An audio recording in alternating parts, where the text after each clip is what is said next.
Hello viewers, it's James Kalm, your half-assed reporter, the guy on the bike. It's a Thursday evening in late June. We're gonna run up here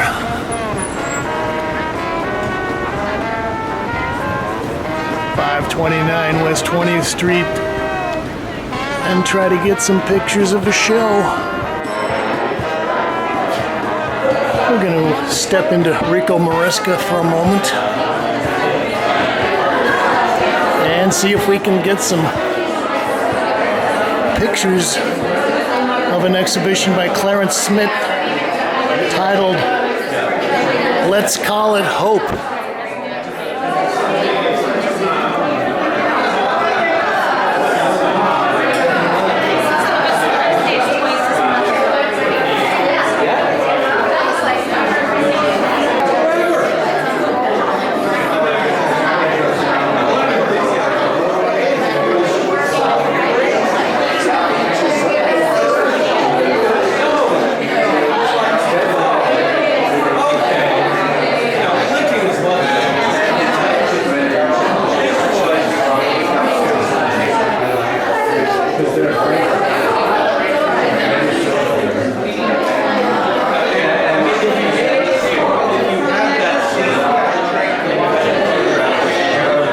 As you know, I'm a big fan of outsider art, and I always try to keep tabs of what's happening here at RICCO MARESCA, and I saw this show when they sent out some invitations, and I said, this looks like some interesting stuff. And then as I started to think back, I remember reading about Clarence Schmidt years ago. This piece is titled Truck Hood, 1952 to 1972. Well, Clarence Schmidt was kind of a strange, mythical, eccentric figure, and I think the way that I first bumped into his work was in some psychedelic architectural magazine in the late 60s, early 70s.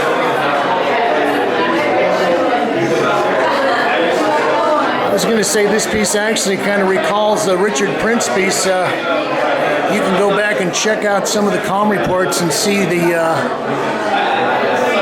hood pieces that Richard Prince has done, except he always keeps everything kind of nice and smooth, and using a lot of Bondo.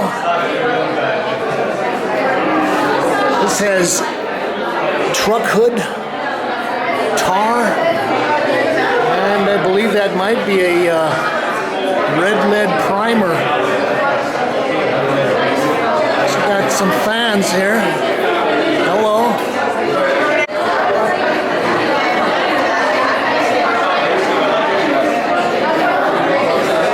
There's another couple of pieces that are made from car parts.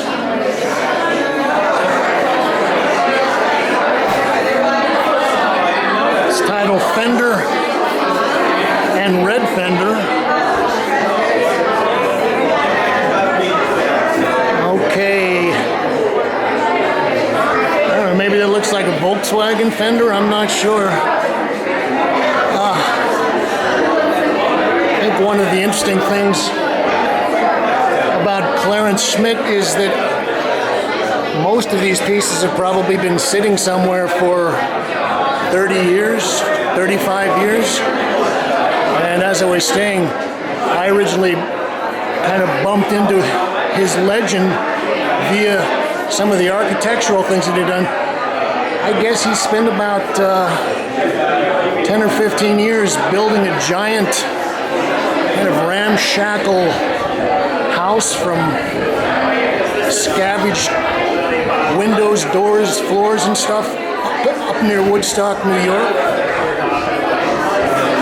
And I guess most of this house was kind of held together with baling wire and duct tape, and one of his other favorite materials was tar. This particular piece piece is titled Head Punctured by Stick. 8.5 by 4 3/4 by 5 inches. This is double head. 1952 to 1972. Well, I guess at some point this huge architectural mashup that he had built up on the hill near Woodstock caught on fire, and well, one of the problems with tar is that it burns real well. This is titled Cannon. 6 by 6 inches.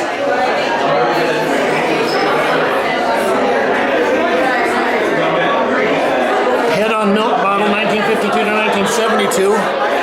So I think most of these works are probably created and were stored or kept in his giant rambling ramshackle, kind of like a Mertz bow.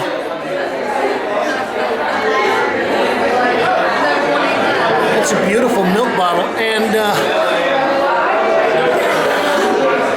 there is a quality of surface on these tar pieces that is amazing.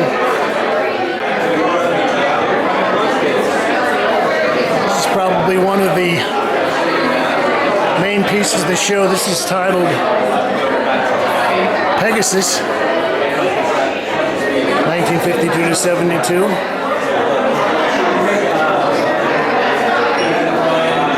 .68 by 107 inches. Well, this is a great example of what I was talking about, of the great surfaces that he gets with the tar.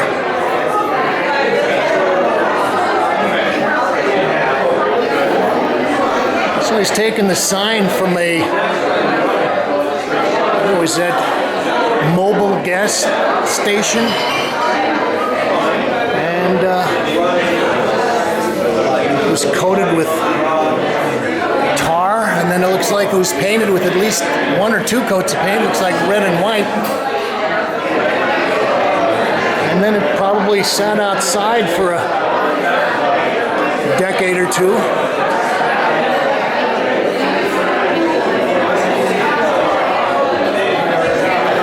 You know, in certain ways, this is kind of poignantly ironic. So we've got the symbol for the huge oil corporation, and it's been covered with the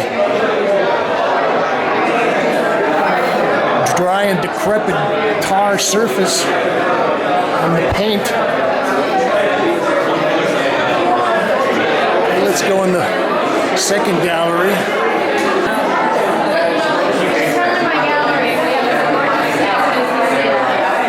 This is titled Washer Part. So, I don't know how much of that story is.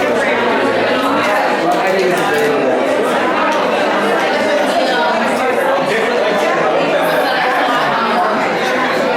Again, we've got these great surfaces and some very subtle color things happening. It's like not only the tar and kind of a, maybe that's red and white lead mixed together, kind of a pink lead and some kind of a silver metallic.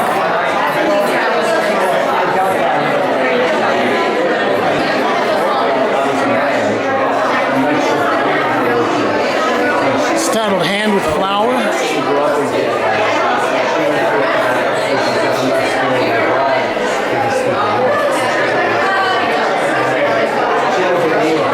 Well, as I was saying, Clarence built this huge ramshackle structure, and they actually feature it in the it's the Raw Visions source book. I've got a couple of sections. One of the sections is just on the artists. The other section is on outsider artists that have built installations or outdoor constructions.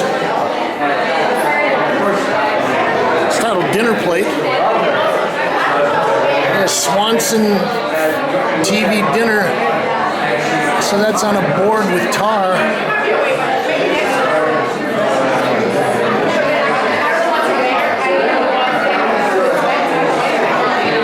Simply titled Foil on Metal Frame.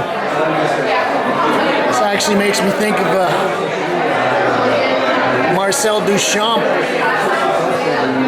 and his hat rack. I guess a lot of these would simply qualify as assisted ready-mades. This is titled Rake.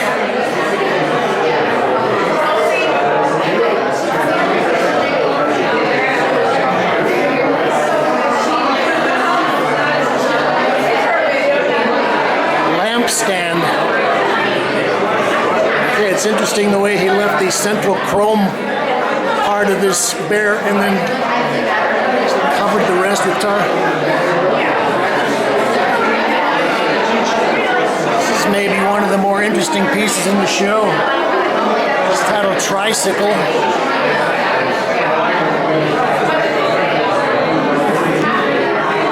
I like the way they've mounted this.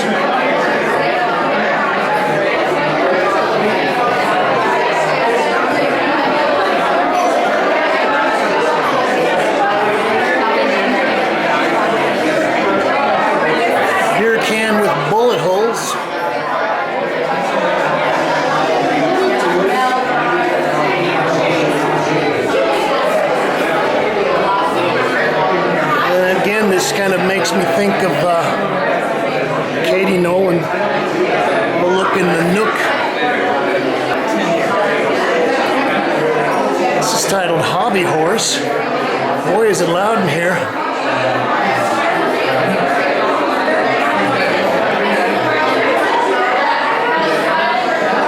I think another interesting phenomena that happens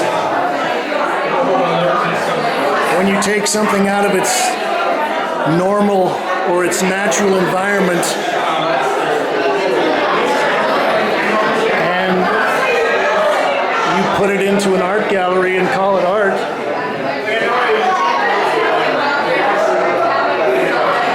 And especially if you can do the nice, the lighting, put it into a black nook and suddenly it has a different presence.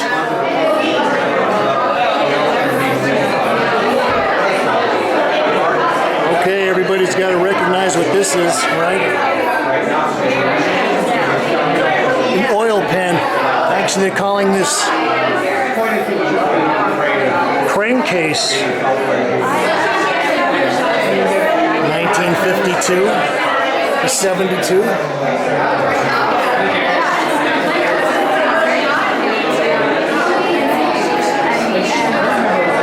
Single bed headboard.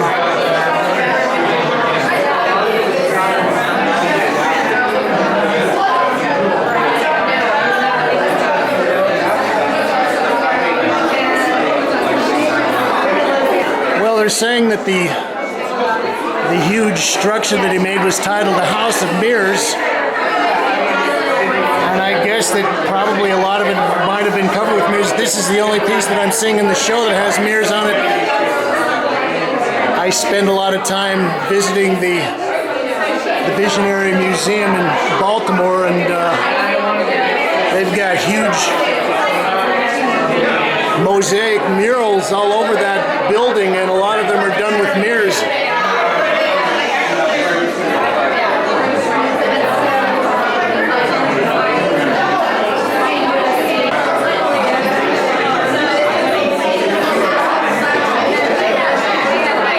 Watch this video by Barry Skoloff about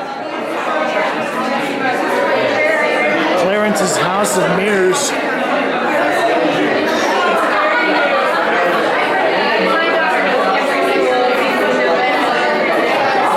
I think in a certain way this guy looks like a proto-hippie.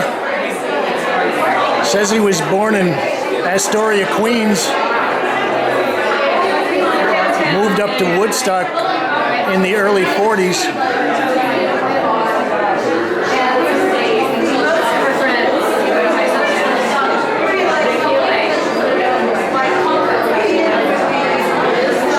And from what it says in the press release, all of this has now been destroyed, removed, broken up.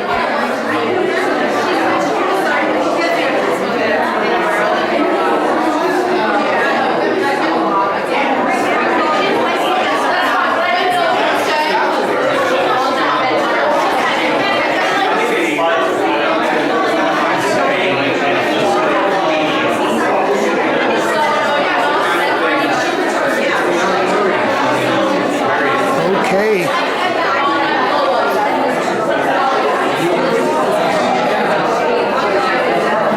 James Kalm reporting on the hands are pleading for help in this cruel world that we have. It's a mixed up world. Let's call it hope. The work of Clarence Schmidt here at RICCO MARESCA Gallery.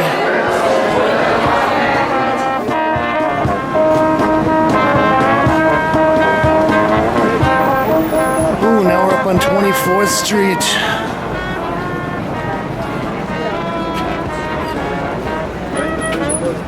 At Fredericks Freiser. Oh man, somebody's biting my act.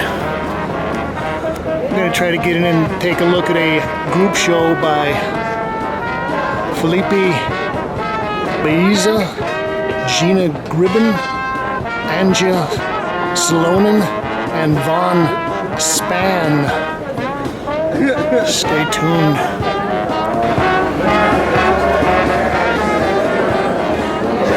Well, as usual, I'm in here about 5 minutes before closing time, and I probably would have skipped this, except that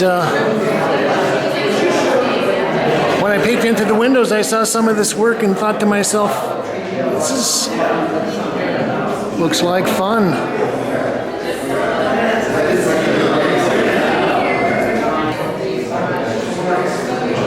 We'll start out looking at this series of works by Jenna Gribbon.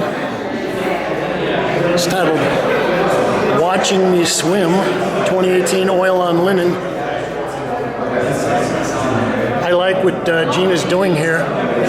She's kind of playing off a very articulate version of photorealism and then kind of painting in the backgrounds with a nice chunky neo-expressionistic imagery and brushstroke. Teleological suspension of the ethical, 2018. It's 10 by 8 inches.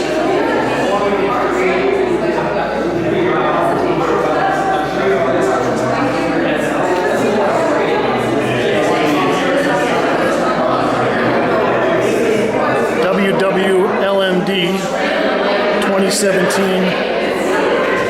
This is 16 by 12 inches. This is much more of a straight ahead conventional figure study. Here's a kind of nice raunchy punk girl attitude.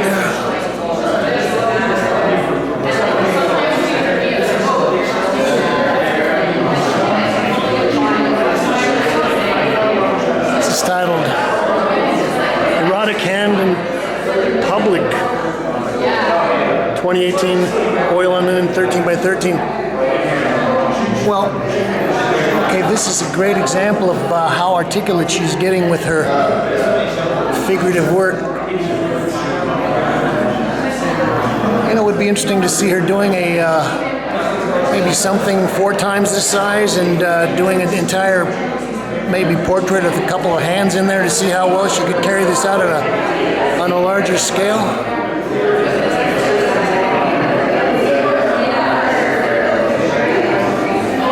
Good night, baby. 10 by 8. Yeah, I initially thought that this was just a photograph collaged in there, but this is actually kind of a trompe-l'oeil. And of course, I'm looking at this and wondering if there's the rest of this picture of the girl that's been painted over and then text scribbled in on top.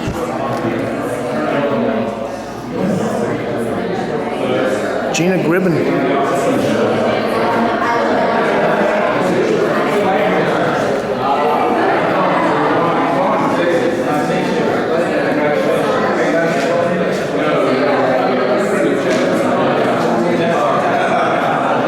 This is by Felipe Baeza.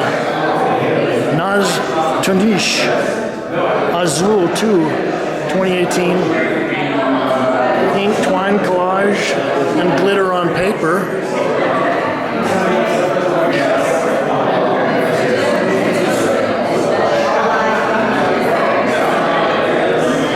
Well, I'm always fascinated with people that are experimenting with different ways of applying paint, different mixes of media. And in this case, Felipe is using these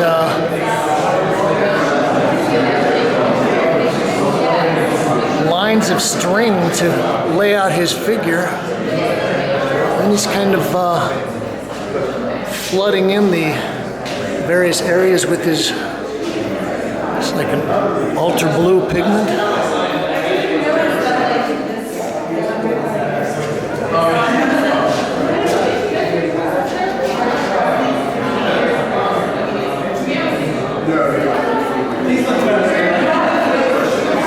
Maybe you will have some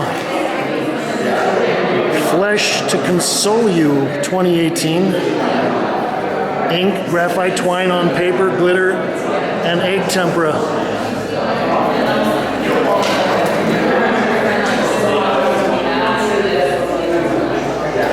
So these are all large sheets of paper. Felipe can be pretty good with his rendering of the hands.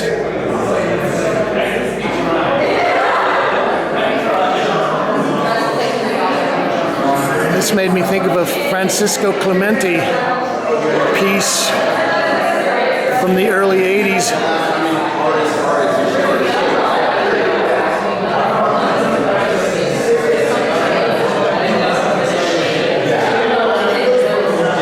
So it looks like there might be some sanding in here.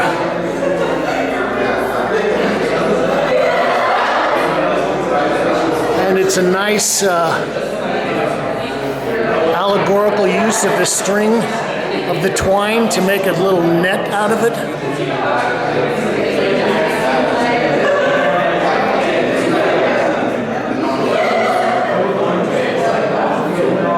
Oh, there's Freiser.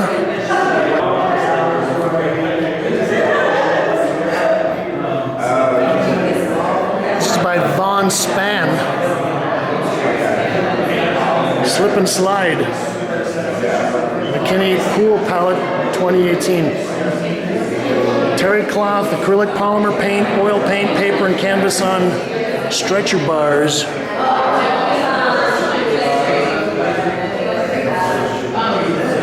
Okay, I can see that maybe the collage aspect of this is part of the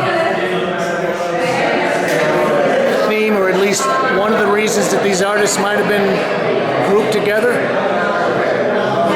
And again, I like the kind of the layering and the debridement of this central aqua form.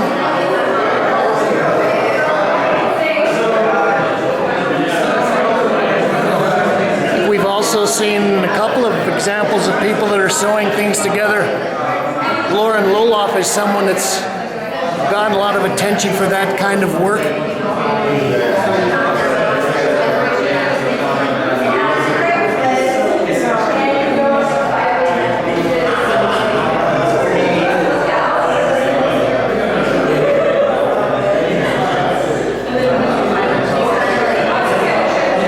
This is more by Vaughn Spann.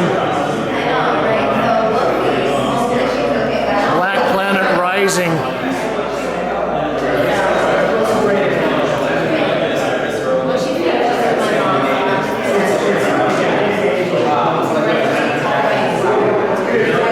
Yeah, I like the torn parts of this, and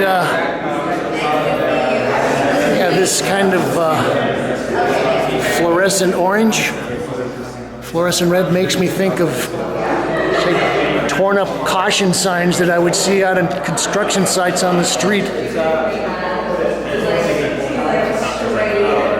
You know, we just visited a show by Clarence Schmidt, and he was doing a lot of work with tar, and yeah, some of the layering and scraping on this black also kind of looks like tar, very weathered.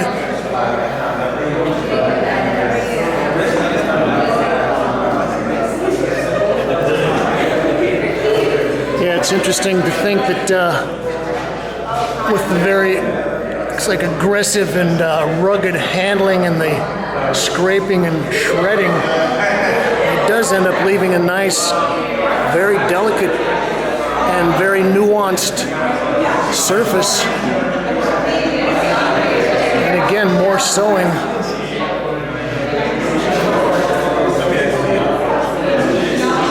I like that palette.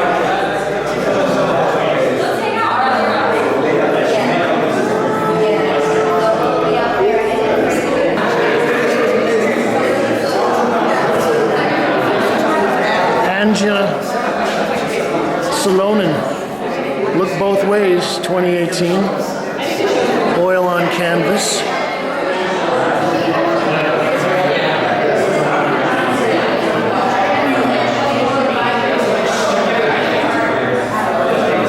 This is some straight ahead oil painting.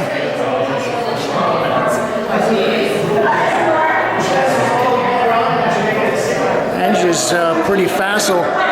And it's got a very dry surface.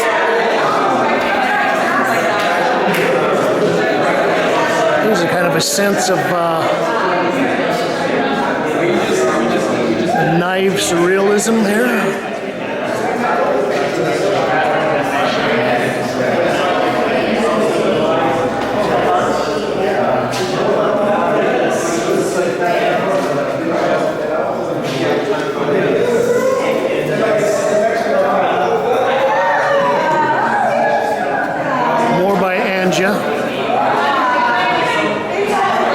Don't scream near the porcelain horse.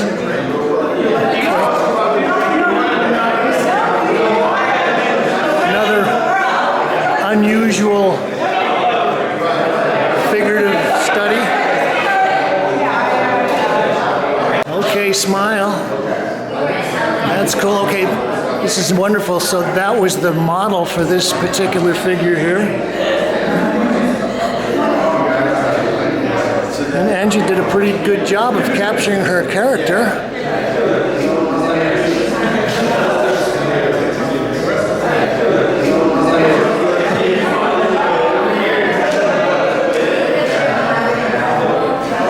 Now I'm looking at this and I'm thinking that there might also be, looks like some spray paint in there. Also,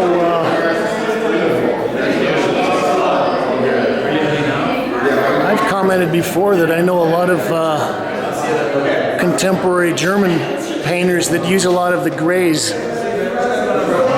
like Anja does here.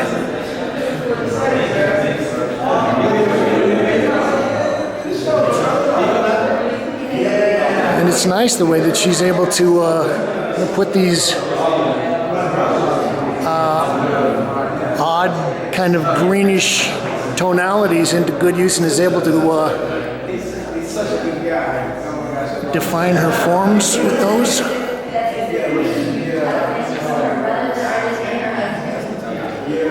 Let's check out the back room.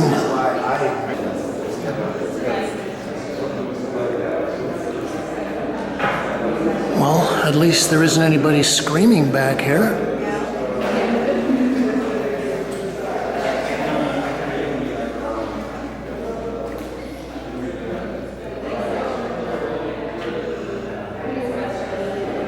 Jenna Gribbon, a picnic I attended that didn't seem real.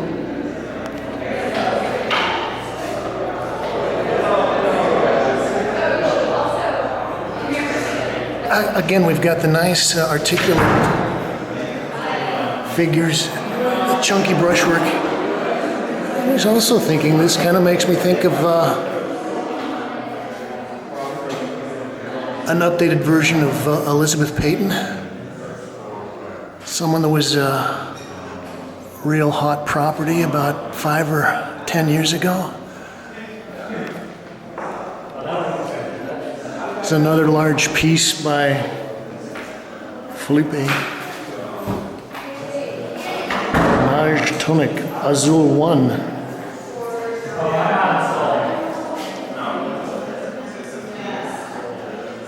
Okay, so it looks like we've got two figures embracing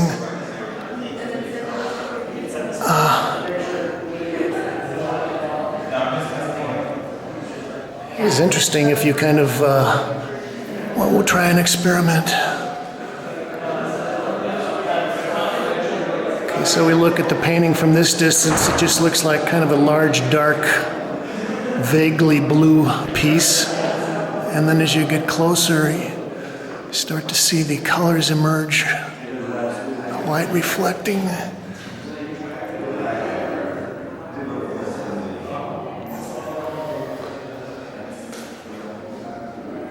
It's 87.5 by 60, so it's about 7 by 5 feet. A couple of more pieces by Anja. Candle Magic, 2018. Acrylic and oil on canvas.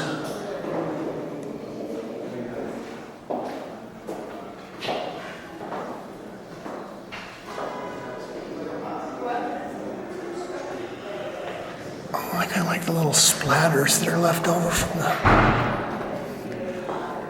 spray paint.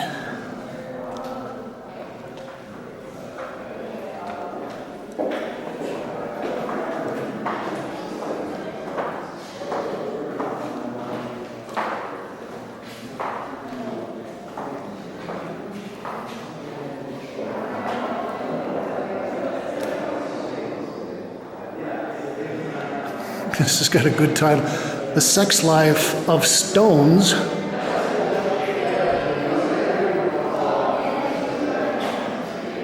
This is oil on canvas. 40 by 60.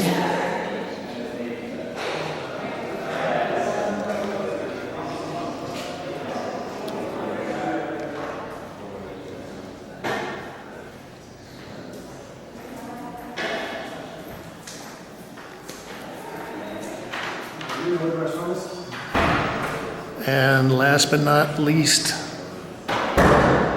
more Jenna.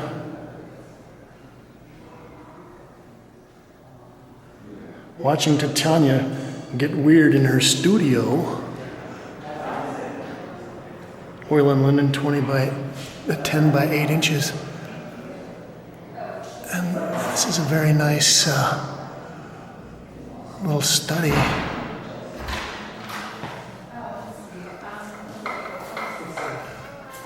She's holding some kind of phallus there.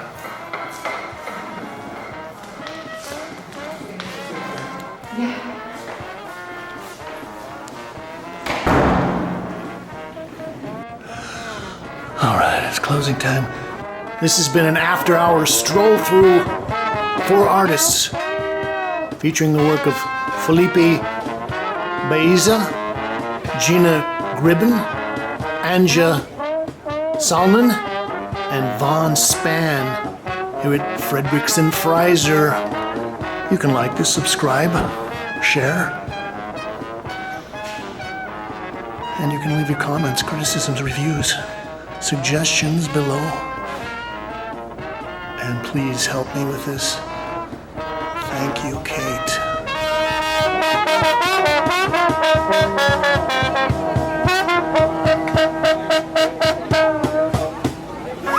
Whoa. Thank you. Thank you. That's a lot of trombones.